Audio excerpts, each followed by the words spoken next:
dark voice.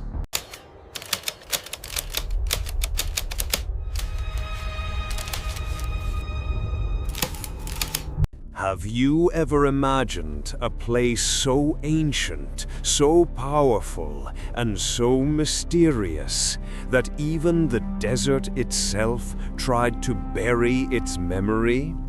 A city spoken of not only in forgotten legends and desert stories, but mentioned in the Quran as a warning to every generation that would come after. A city with pillars so tall they touched the sky, riches so vast they seemed endless, pride so deep it shook the heavens. This was not just any civilization. This was Iram, the city of pillars, a city some call the real-life Atlantis of the desert.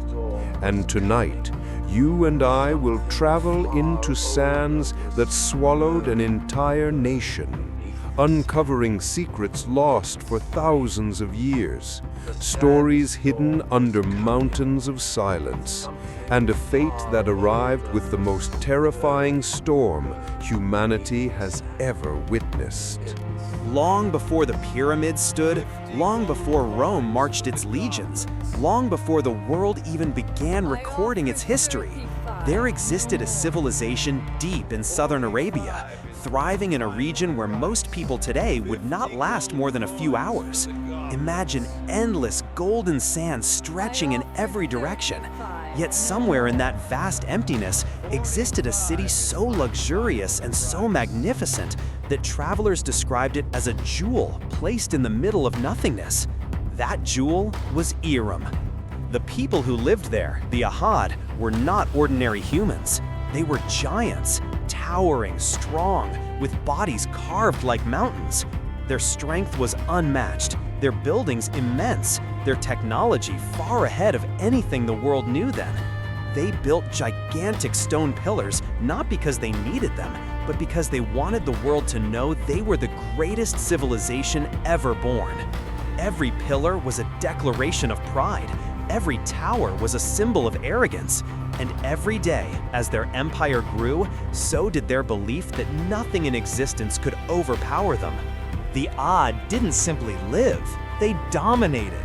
Their control reached across desert trade routes, stretching from Yemen to Oman, and their caravans carried incense, gold, pearls, spices, and goods so rare that kings begged for them. Wealth poured into Iram like rivers. Their palaces were decorated with precious stones, their homes carved into mountains, their water systems engineered in ways modern scientists still find astonishing. But with great wealth came unimaginable pride. They believed they were unbeatable. They believed no one could challenge them. And worst of all, they believed they did not need a creator. They worshipped idols made with their own hands and trusted their strength more than the one who gave it to them. Their arrogance blinded them from seeing their own destruction approaching like a shadow spreading across the dunes. Into this empire of pride came a single man, a prophet, Hud A.S. He walked into their magnificent city, not with the strength of armies nor the wealth of kings, but with a message from Allah, a warning, a plea, a chance. Hud A.S. told them to abandon arrogance, to turn away from the idols they had created, and to worship the one who created them, the one who gave them their strength. But the Ad laughed. They mocked him publicly. They called him foolish, weak, ignorant. They said, "Who are you to warn us? Don't you see our towers? Don't you see our power? Who is stronger than us?" Their voices echoed across the massive pillars of Iram, voices filled with pride and poison. Hud A.S. warned them again and again, day after day, year after year. But their hearts became harder than the stones they carved. And when a heart becomes hard, even truth sounds like noise. Punishment did not arrive suddenly. It arrived quietly, almost gently, as if giving them one last chance to think. Rain stopped falling, clouds disappeared, The pleasant breeze of the desert turned into a breathless silence. Their crops began to dry, fruits shriveled, cattle starved, and the once vibrant city of Iram started to taste the bitterness of thirst. They prayed to their idols, they performed rituals, they built even larger monuments hoping to impress their gods, but nothing changed. For 3 years, not a single drop of rain blessed their land. And then, one day, the sky finally changed. Dark clouds appeared on the horizon. Massive clouds, thick clouds, heavy clouds, clouds like mountains floating in the sky. The people of Ad celebrated. They danced, they shouted in joy, believing the drought had ended. But the clouds were not bringing rain. They were bringing something else, something far more deadly. The Quran describes it simply as a furious, violent wind. But those words cannot capture the terror that descended upon Iram. It was not a storm, it was a weapon sent from the heavens. Winds came rushing in with a force no human had ever felt before. They tore houses from their foundations. They ripped trees out of the ground. They twisted the bodies of the Ad, those giant, powerful men, and hurled them into the sky like grains of sand. Their massive pillars collapsed like toys, palaces shattered, towers crumbled. The wind did not stop after one night. It continued, day after day. 7 nights and 8 days of unimaginable destruction. Screams vanished into the storm. The proud civilization that once believed no one was stronger was being wiped from existence by something they couldn't see, touch, or fight. A wind, just wind. By the time the storm ended, the Ad were gone, completely gone. Silence covered the desert like a blanket, and Iram, the once great city of pillars, vanished beneath layers of sand. For thousands of years, people believed the story of Iram was a myth, a legend, just another tale told by desert travelers.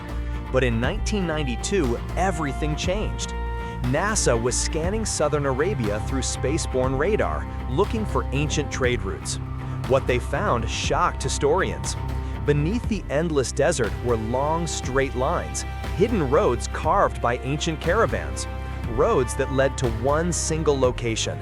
When archaeologists began digging, they discovered ruins, giant stone pillars, collapsed towers, old pathways, and fragments of a massive settlement exactly where ancient records pointed. Western researchers called it Ubar, the Atlantis of the sands. But Muslims knew what it truly was, Iram, the city that was destroyed by a wind, the civilization buried under desert graves, exactly how the Quran described. The story of Iram is not just history, it is a mirror, a warning to every civilization that becomes proud, every nation that believes it is invincible, every society that thinks it can challenge the truth. The Ad were stronger than any nation alive today. Their technology was advanced, their cities magnificent, their bodies powerful. But all it took was a single command from the Creator, and everything they built crumbled in less than 8 days. Strength does not protect a nation. Wealth does not save it. Technology does not shield it. Only humility does. Only gratitude does. Only remembering the Creator does. Iram's destruction is not a story about the past. It is a reminder for the present. And now, after traveling through thousands of years of lost history, after uncovering secrets buried under mountains of sand, after witnessing the rise and fall of one of the greatest civilizations to ever exist, I ask you, what do you think destroyed Iram? Was it simply a storm or something far more powerful?